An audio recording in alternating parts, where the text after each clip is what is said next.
Good afternoon, everyone. My name is Patrick Costigan. I work in the Secretary's office here at HUD. Welcome to our fourth and last webcast in a series of webcasts on HUD's recently issued notice on the Rental Assistance Demonstration, or RAD.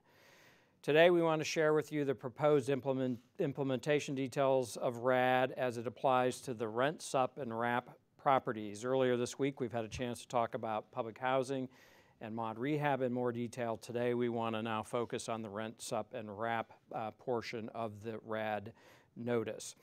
First, let me introduce my colleagues here. To my far right is Greg Byrne from our Office of Public and Indian Housing, Diane Thompson, also in our Office of Public and Indian Housing, and Margaret Salazar from our Office of Multifamily Programs.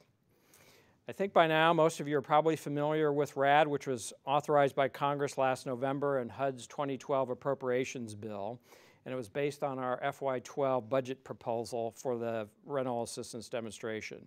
You may have viewed some of our earlier webcasts this week, all of which will be posted on our webpage, which is www.hud.gov/rad.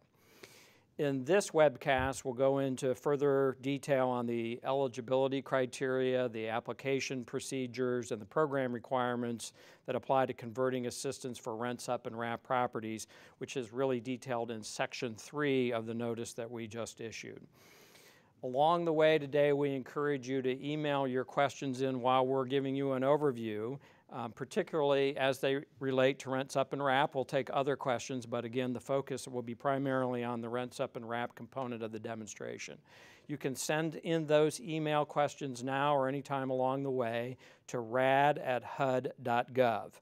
It would be helpful when you're submitting your question if you put your name alongside it and your organization, and once we conclude the overview portion of this, we'll turn to your questions. Most of you know that one of the main purposes of RAD is to generate additional sources of financing for public housing, and three of the multifamily legacy programs, sometimes we call them the orphans, those being the mod rehab, the Rent Supp, and the RAP program. And the purpose for doing that is to ensure their long-term preservation. Another important goal of the demonstration is also to offer residents of this housing choice and some mobility in choosing where they can live as we make these conversions possible. So RAD will test both goals of converting assistance to long-term project-based Section 8 contracts, both to support their preservation and to help residents have more choice and mobility in where they can live. Offering projects assisted under Rent Supp and RAP under this option is especially critical, knowing that these contracts really have no option for renewal, and we'll talk a little bit more about that today. Of course, owners understand that as well as most of the residents. These are properties that were authorized typically 30 to 40 years ago when they were originally issued, and they're now reaching their expiration point. In fact, most Rent Supp and RAP contracts will expire prior to 2016, and all of them will expire by 2019. For this reason, you'll find in the RAD notice, which is Public Housing or PIH Notice 2012-18, that unlike Sections 1 and 2 of the notice relating to public housing and mod rehab, under Section 3 of the notice relating to Rent Supp and RAP owners, the notice is effective immediately under interim authority. So basically, we're enabling owners to pursue partial implementation in this title. What this really means is that owners of Rent Supp and RAP properties are permitted to request conversion of assistance under the provisions provided in Section 3 of the notice. However, we're very much interested in receiving public comment on this portion of the notice. So once we have your comments, we'll thoroughly review them, then issue a final notice guiding RAD's implementation later this spring. Rent Supp and RAP projects that convert after the final notice is issued will be subject to those provisions, but projects that converted prior to the issuance of the final notice, again, later this spring, will be subject to the provisions that are currently described in Section 3 of this initial notice, which we're going to talk about in detail today. Enough said on the way of background. Let's get into the notice, but before turning to Margaret Salazar to drill into the details on Rent Supp and RAP, I'm going to ask Greg Byrne to give us an overview of how the demonstration works in general. Greg, can you? Sure. Pat, I'm going to go to the whiteboard here. You had said in introductory remarks, you mentioned sort of 3 sections of the notice, which is the notice, RAD notice 2012-18, and you said there was section 1, and that relates to public housing, and section 2, which relates to mod rehab, and section 3, which this webinar is sort of focused on, which is Rent Supp and RAP. And so the rental assistance demonstration and the authority that Congress gave us in the 2012 Appropriation Act has 3 different sort of ownership types, these public housing, mod rehab, Rent Supp, RAP, and 2 components of the demonstration. One component I'll go through just very quickly just to frame it is not eligible for Rent Supp, RAP, but it's the ability to take 60,000 units of either mod rehab or public housing under a competition in which they're going to use current funding, where owners of public housing and mod rehab would either convert to project-based rental assistance or multifamily Section 8, or convert to PBVs. And we have a separate webinar for each one of these, just as we're having one today for Rent Supp RAP, that go into all the requirements for the owners under the first, this is what we call the first component of the demonstration. But Rent Supp RAP are only eligible for the second component of the demonstration, and under this second component, they can take their tenant protection vouchers or their TPVs, and that would normally be issued to the tenants at contract expiration or contract termination, and they can convert them to project-based vouchers. They can take those tenant protection vouchers and fix them, attach them to the building to help with long-term preservation and recapitalization.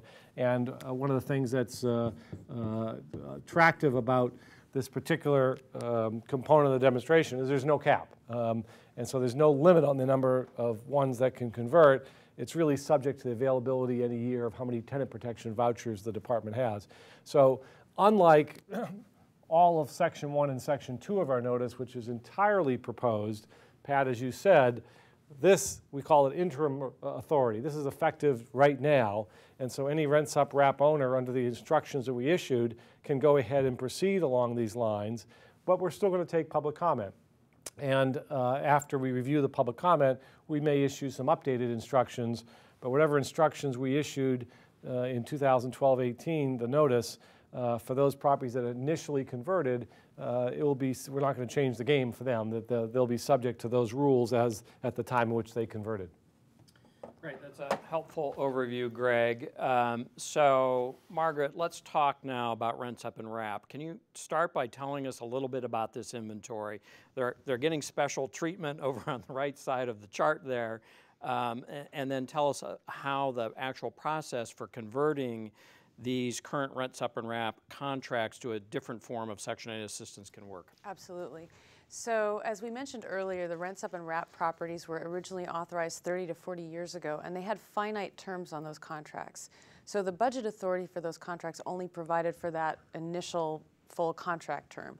So this makes these properties particularly vulnerable because they're expiring, and as we mentioned before, unlike other Section 8 contracts, HUD has no ability to renew them for additional years. So today, approximately 25,000 Rent Supp and RAP units remain in about 345 properties nationwide. And in most cases, the Rent Supp or RAP contract provides assistance to some, but not all of the units at a property. So I believe we're putting up a chart for folks to see. And you'll note on that chart that Rent Supp and RAP properties are highly concentrated in just a few states, mostly in New York, Massachusetts, New Jersey, and Michigan. So that's helpful to get a sense of what this inventory looks like. Under RAD, owners can convert to project-based voucher contracts that will have 15-year terms. Again, there's no cap on the number of units that can convert, but the conversions will be subject to the availability of funding for tenant protection vouchers. That project-based voucher contract will be administered by a public housing authority. And the assistance will be tied to the project, which is important because that means that the owner may be able to leverage that PBV contract to bring debt and equity financing into the property to make repairs and also just to maintain the project as affordable housing for that 15-year term.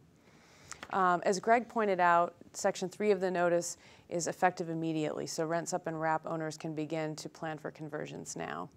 That's a great overview, Margaret. Let's dig into a few of the specifics now. Let's start with eligibility requirements for these properties in their conversion process. How does that work? Sure. So there are some general eligibility requirements that apply to all Rent Supp and RAP properties and Rent Supp and RAP owners. And then there are a few specifics depending on whether the conversion is what we call prospective or retroactive. And I'll talk a little bit more about what that means later. But the general requirements are these. The owner must have a management occupancy review score of satisfactory or higher. If they don't have that satisfactory or higher MOR score, they can still come in with a RAD request, but they must certify that they'll be changing the management agent to a qualified entity. The owner and the property must have no open referrals to the Departmental Enforcement Center. And the REACT score of that Rent Supp or RAP property must be 60 or above.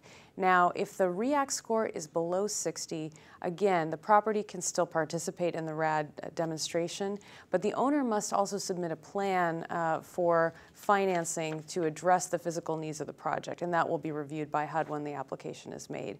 And all owners must meet the fair housing and civil rights requirements. Now, some specifics for retroactive conversions.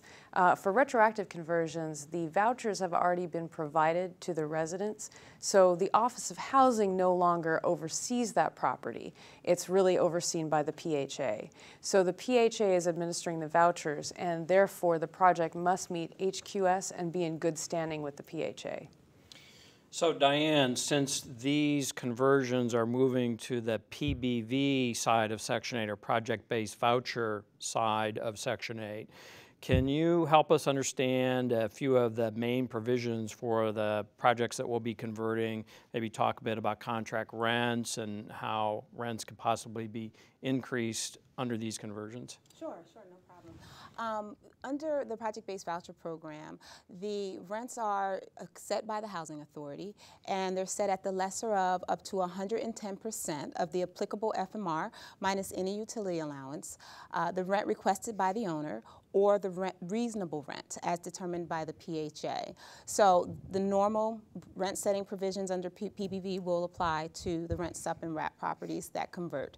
Rent increases, again, will be governed by the normal PBV requirements.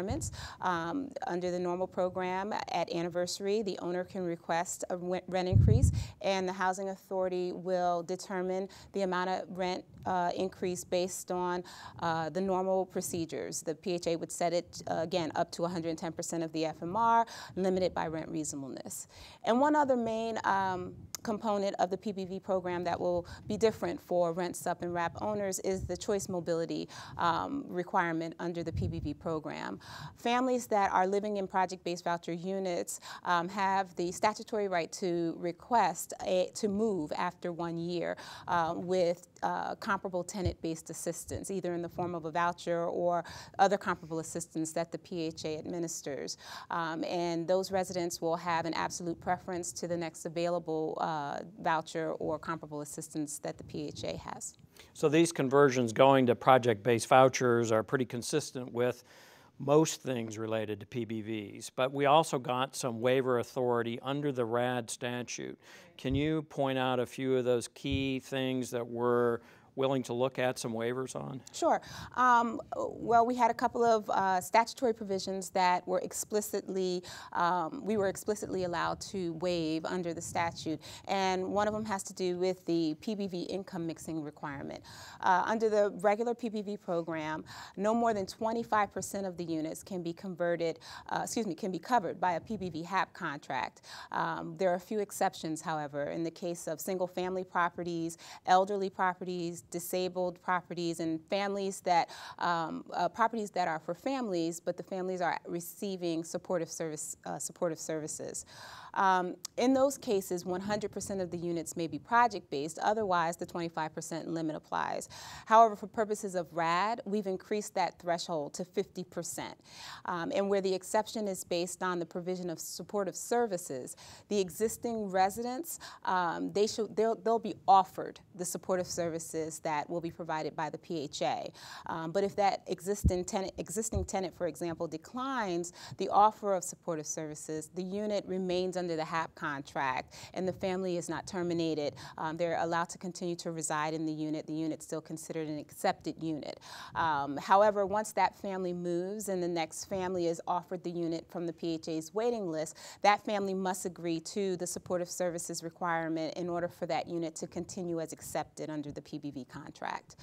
And the other statutory provision that we are able to waive, and we have waived for the purposes of Rent Supp and RAP, it has to do with the inventory limitation that a housing authority is allowed to project base.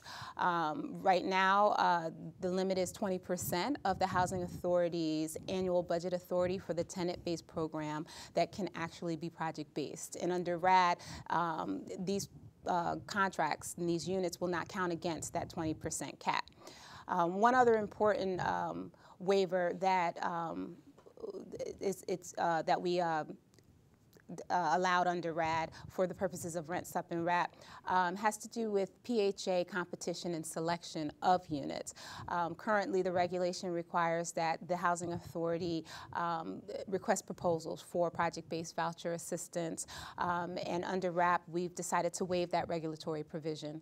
Under RAD, I'm sorry, for Rent Supp and RAP projects, we've decided to waive that, as well as the goals of the project-based voucher program, dealing with deconcentration of poverty, as well as expanding housing and economic opportunities. So the point here is we're trying to accommodate with some flexibility the particular needs of a project. The purpose the Congress decided really is to preserve these units, and so this kind of flexibility can really help with that primary goal. Exactly. Great.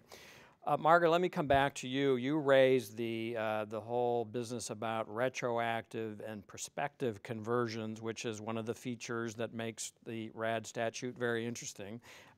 Can you walk us through the difference between the retroactive and the prospective? Start whichever way you'd like, but can you explain to our viewers how the differences work there?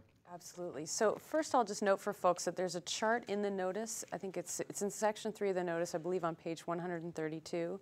And that can be really helpful to kind of describe the difference between retroactive and prospective conversions and which properties fall into which category. So I believe that might be on your screen now. Yes, and that identifies the characteristics and help an owner determine whether they'll be requesting a prospective or retroactive conversion. So the essential difference here is that, again, the statute allows for conversions of projects where the expiration or termination of the Rent Supp and RAP contract has already occurred fiscal year 2006 or later, or will occur in 2012 or 2013. So essentially, prospective conversions are conversions of properties where the Rent Supp or RAP contract is still active, is still in place at the property and has not yet expired or terminated. And in general, retroactive conversions are those conversions where the tenant protection vouchers have already been issued to the residents due to the expiration or termination of the contract. Okay, that's helpful. That chart's, I think, going to be of considerable interest as we go forward here. So those are the basic eligibility criteria, what property falls under which, whether you're retroactive or prospective. But can you talk a little bit about the actual conversion process for prospective versus retroactive? Absolutely. So I'll start with the prospective process. And again, I think that there might be a slide for folks to look at. So as I mentioned, in prospective conversions, the Rent Supp or RAP contract is still in place at the property. So essentially, the project-based vouchers will be provided in lieu of the tenant protection vouchers that would otherwise be provided to the residents when the Rent Supp or RAP contract expires or terminates. And how this will work is that the owner will prepare the request for the conversion. That includes providing a required 30-day tenant notification and then holding a required tenant briefing in conjunction with the multifamily and public housing field office staff from the local HUD office. The tenants will have a 30-day comment period. After that period is over, the owner will submit a request to the multifamily field office. Now, that request must be received by the multifamily field office at least 60 days prior to the expiration or termination date of the Rent Supp or RAP contract to allow enough time to review and process it. Section 3 of the RAD notice goes into great detail on what the owner is required to submit. The multifamily field office will review that owner's request, and they will determine if it meets the requirements of the notice. And again, details on what their review entails are included in the notice. If it does meet those requirements, then multifamily will inform the Public Housing Field Office Director. The Public Housing Field Office will then select a PHA to administer the PBV contract at the property. The PHA will have the opportunity to consent, and that's required under the statute. If the PHA does not consent to enter into the PBV contract at this property, then the Public Housing Field Office will take reasonable steps to locate a PHA that will administer the PBV contract. All right, so that's how the prospective process will work. Can you now tell us how the retroactive process will work? Maybe you should remind us about the dates again for the eligibility for retroactive conversions. Certainly. So the retroactive process, again, just to kind of remind folks, the retroactive authority is for contracts that expired or terminated in or after fiscal year 2006, where tenant protection vouchers were already issued. And just one other thing I want to mention on timing is that if there's a Rent Supp or RAP contract that is going to expire or terminate sooner than 60 days, that those would also be considered retroactive conversions, and we'll wait for those vouchers to be issued and then come in and consider a retroactive conversion after they're issued. There are three main differences for retroactive conversions that I want to highlight for folks. The first main difference is that, as I mentioned in prospective conversions, the owner is applying to the multifamily field office. But for retroactive conversions, the owner is actually applying directly to the PHA that is administering those vouchers at the property, and there's actually no request made to HUD. The PHA will hold the tenant briefing. That's another major difference here. As I mentioned, in prospective conversions, it's the owner in conjunction with the HUD field office staff. But for retroactive, it's the PHA that holds a tenant briefing. And it's very important that that PHA inform the tenants of the differences between the tenant protection vouchers that they currently have and the project-based vouchers that are proposed, and the impact that that conversion will have on rents and other opportunities for residents. And then the third major difference between retroactive conversions as compared to prospective conversions is that tenant consent is required for retroactive conversions. So only units where the household consents in writing to convert their tenant protection voucher to a project-based voucher will be covered by the project-based voucher contract. And again, Section 3 of the notice gives explicit instructions on that tenant consent process. And we urge everyone to look at that very closely, again summarized by the graphic that you just saw up there that I think now just disappeared. But let's come back to something even more specific about these conversions. It's not just this general process of eligibility, retroactive, and prospective, but there's also the question of what units in a particular property are eligible for conversion. Can you give us some guidance on this? Absolutely. This is an important one. So I'll start with retroactive conversions because they're relatively straightforward. As I just mentioned, only units occupied by households that received the tenant protection vouchers when the contract expired or terminated can be included in the PBV contract. A household must consent to the conversion in order for that unit to be included. So again, it's relatively straightforward to determine which units will be included in the PBV contract. Prospective conversion require a little bit more legwork by the owner and the multifamily field office to determine which units will be included in the PBV contract. So the general instruction that I want to give folks is that the units that would convert to PBVs are the same units where families would receive tenant protection vouchers if there were no RAD.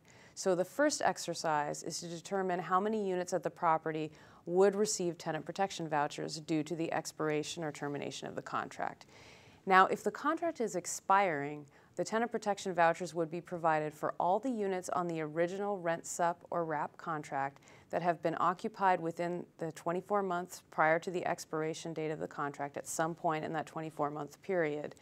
And now again, these are the units on the original contract, regardless of how many units might be what we call actively billing as Rent Supp or RAP units. The multifamily field office will verify the number of units and inform PIH of that number. Then later, the PHA will do income verification. So once the PHA is selected and consents to enter into the PBV contract, that PHA needs to then perform income verification. So only the units that are occupied by income-eligible residents will be covered by the PBV contract. So what I just described relates to expiring contracts. If there's a contract expiration, of course, there's some differences if there's a prepayment and an owner is prepaying a mortgage on the property, and that prepayment is what we call preservation eligible. And it's the prepayment that's terminating the contract, the Rent Supp or RAP contract. In those cases, income eligible households, all income eligible households at the property may receive tenant protection vouchers. And those could all be covered by the PBV contract if the residents meet the income requirements for the PBV program. Now that's a lot for folks to digest. It can be very complicated, so I just want to note for folks, again, we do have standing guidance on determining who receives tenant protection vouchers. PIH Notice 0141 gives a really great overview for folks to look at. And then a recently issued notice, Housing Notice 1203, supplements that notice and provides some additional detail for Rent Supp and RAP. So if folks have questions about that, those are some good places to look. It's an awful lot of detail there, but I know you and your colleagues in the Office of Multifamily Programs and out in the various multifamily hubs have been getting ready for all this, because this, as we said at the top, this authority is effective immediately. So Margaret is your person on this, but let me go back to you for a minute, Diane. I want to ask you about something that's fairly common to the project-based voucher program, and that is occasionally there are situations where in a project-based voucher conversion, there'll be an initial conversion to something called an AHAP, or an agreement to enter into a housing assistance payment contract versus a HAP. Can you explain the differences in those and how that will work? Oh, sure, Pat. Under the project-based voucher program, a contract can either be for an existing project or for a project that needs rehabilitation. And under the PBV program, the existing requirement is that the units substantially comply with housing quality standards, HQS as we call them. It is statutory that units comply with HQS under the PBV program. However, if the units substantially comply, the housing authority can enter into a HAP contract immediately with the owner once the units are in compliance with HQS. If the units do not comply with HQS, or if the owner has plans to do rehabilitation on the units, the housing authority and the owner would enter into an AHAP, which is an agreement to enter into a housing assistance payments contract. And the rehabilitation work would have to be performed pursuant to the terms of the AHAP. And once the rehabilitation is completed and the units meet HQS, then the owner and the housing authority would enter into a HAP contract. Great, that's very helpful, and I'm sure we'll get some more questions about that and other elements that we've talked about today. But let's now move to wrapping up the overview portion of this so that we can turn to some questions, and I see that a number of them are starting to come in. But before we do that, we just want to make sure that folks are familiar with our HUD.gov RAD webpage, www.hud.gov/RAD, where we will have these materials archived. We also have the complete notice, all the details, now I believe a PowerPoint that overviews the whole notice, and a number of other materials in there, even the original statutory authority, et cetera. So very helpful web page for you to go to and find what you're looking for. And just to remind others, other questions are coming in. If you still would like to submit a question by email, please feel free to do that at rad@hud.gov, and we'll take as many as we can get to in the time remaining. But I see we have a first question that's popped up here. And it's this: are there any long-term affordability and use restrictions on the owner of a property as a result of accepting PBV? So who wants to take that question? I can take it. Okay. So under the PBV program, no, there are no long-term affordability restrictions or use agreements. However, the units, of course, have to be in compliance with the terms of the HAP contract for the entire period of the contract. You want to? The webinar today this afternoon is about the Rent Supp RAP Section 3 of the notice, or the second component of the demonstration. If we were doing the webinar on public housing, that public housing conversions, it's one of the special provisions that we have under RAD, that for public housing conversions, even though they would move to choose to do PPV, there would be a use restriction on those units, but that does not apply to mod rehab owners or today's, this afternoon's presentation, Rent Supp RAP conversions. Okay, it looks like there's another question coming in. Let me just read it and we'll decide who can best take it on. Will residents in existing Rent Supp or RAP properties be screened by the local PHA in order to be accepted into the PPV program under RAD, or will they be grandfathered in? So this is a very important provision, and I know that we've all thought hard about this, but it's very clear how this is going to be handled. Diane, you want to help us? Under the second component of RAD for Rent Supp, RAP, and mod rehab units that convert to PPV, the Housing Authority would go through the normal screening process in determining income eligibility. However, under, for example, mod rehab, where those are continuing Section 8 participants, the Housing Authority more than likely has already completed an income examination for the year. So as long as there's one on file within 12 months. But for Rent Supp and RAP, where there's no Section 8 assistance being provided, the Housing Authority would have to perform income verifications on those residents. In the case of Retroactive, however, where the families are already living in the units with tenant protection vouchers, again, the assumption is that the income recertifications have been performed for the year, and if there's one on file within the last 12 months, then there wouldn't be a need to do a new recertification up front, but the families are required to be income eligible. Okay, great, very helpful. All right, here's another question, and this is one that we've gotten in previous contexts. With respect to eligibility, if a project owner is appealing a management and occupancy review or a REACT score, would it be eligible to submit a request to convert under RAD? In other words, you have to be perfect to submit a request under RAD, or how are we going to approach this? So I can take that one and talk a little bit about eligibility. So as we mentioned earlier, really the intent here is we have eligibility requirements, but there is some level of discretion at the multifamily field office when they're reviewing the application. And we did explicitly allow some flexibility with regard to MOR scores, MOR ratings as well as REACT scores. So if there's a REACT score that's below 60, but the owner has plans, for example, if they're prepaying the mortgage, and the whole intent of this is that there's a preservation transaction that will include some repairs to the property, there is some leeway and flexibility. Same with the management occupancy review, if they are replacing that management company. But there is some discretion here. So I think if there's, it depends where it is in the appeal process, and I would say for that specific question, we'll have to take those on a case-by-case basis. And you'd have to work with the multifamily field office to discuss the state of that property. Fair enough. Here's another question, and the pitches are coming faster at us now. So let me read this one. I have a project with some units under a Section 8 contract and some units under a RAP contract. If I convert the RAP units to the project-based vouchers, will the RAP units be added to the existing Section 8 contract, or would they get a new contract? Could the two contracts be combined? I'm going to ask that we leave that three-part question up on the screen, and who wants to start off on that? You want to start, Margaret? I'd be happy to. So as many of you may know, the original intent that the department had for RAD was to be able to convert Rent Supp and RAP contracts directly to project-based rental assistance contracts that would be administered by the Office of Housing. We simply don't have that authority under RAD. What we have is this ability to convert to a project-based voucher contract. So unfortunately, there's no way to combine a project-based voucher contract, which has, as I think you've heard today, some very different regulations, oversight, administrative provisions, with a Section 8 contract that's project-based rental assistance that's administered by the Office of Housing under all of our regulations.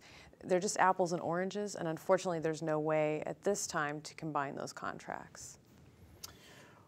Okay, I see a couple more questions in the queue, and again, we have a few more minutes, so it's not too late to submit some final questions, but we will be wrapping up in the next 5 or 10 minutes. But here's a question that's come in. Suppose a Rent Supp property has a contract that will expire on April 1 of 2012. So coming up, RAD requires owners to submit conversion requests at least 60 days prior to expiration of the contract, I'm sorry. What would you recommend that an owner do? So let's leave this question up too. It's multiple parts. And Margaret, is that back to you? One, absolutely. Okay. So we do have a number of Rent Supp and RAP contracts that have a rapidly approaching expiration dates. So if the expiration date is really coming up and there's not enough time to submit a RAD application before the contract expires and that 60 days that we're requiring, an owner may request a contract extension. We do have authority to provide short-term extensions of these Rent Supp and RAP contracts at the current funding level. And so we recommend requesting an extension of at least 90 days, which will essentially push back the expiration date into the future to allow time for the owner to put together the RAD application. The owner can then pursue a prospective RAD conversion.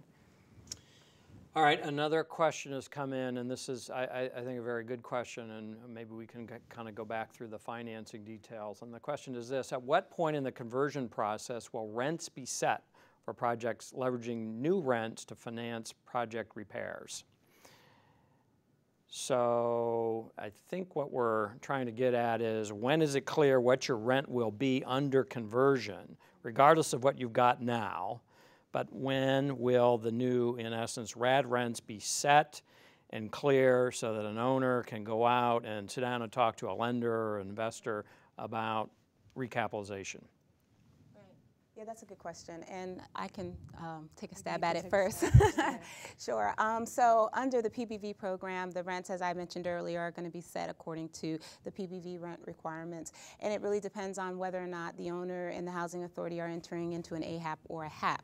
If they're entering into an AHAP, the housing authority will be able to give the owner an estimate of the rents for each unit size, and the owner will be able to use that in any negotiations that the owner is pursuing for financing.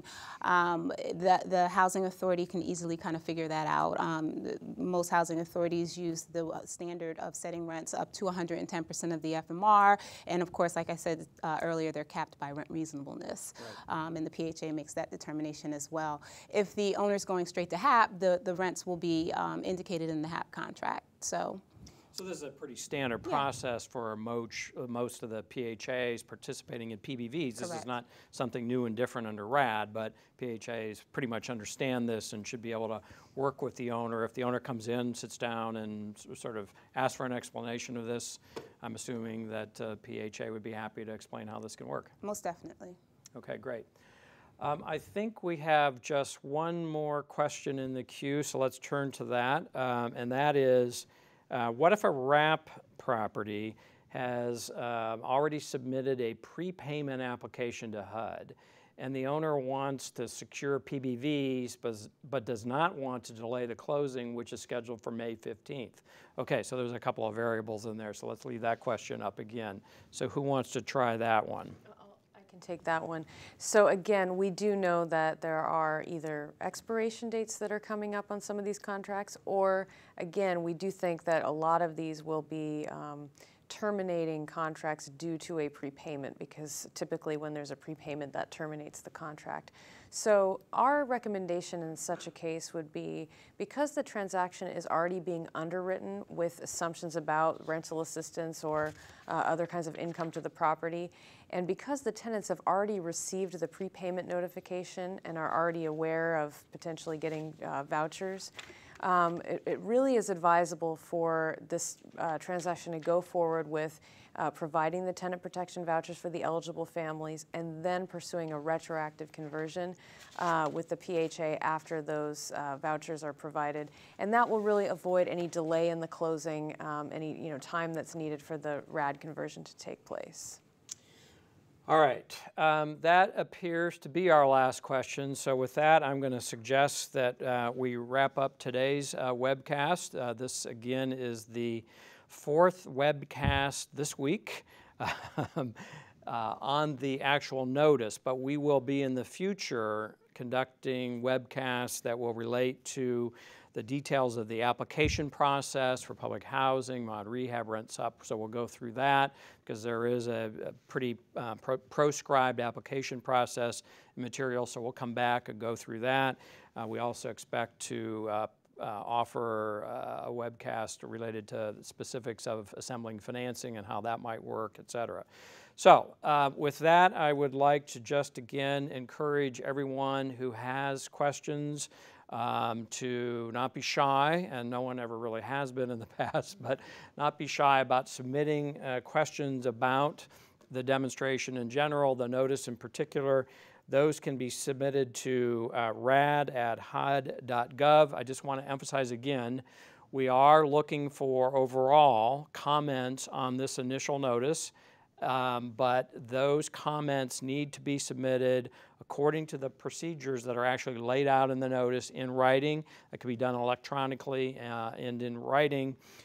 So basically, you cannot submit official comments to rad@hud.gov, but you can ask questions, and we're happy to take those on as you submit them. Finally, just to remind our participants today that you can find all the materials that we've been talking about, a list of the webcasts that we've had this week, a list of future webcasts as we schedule them, the notice, the materials related to the actual legislation. All those materials are on our webpage, which is www.hud.gov/rad. With that, I want to wrap up and thank all of our participants today, and we'll be back and talking with you again in the future. Thank you.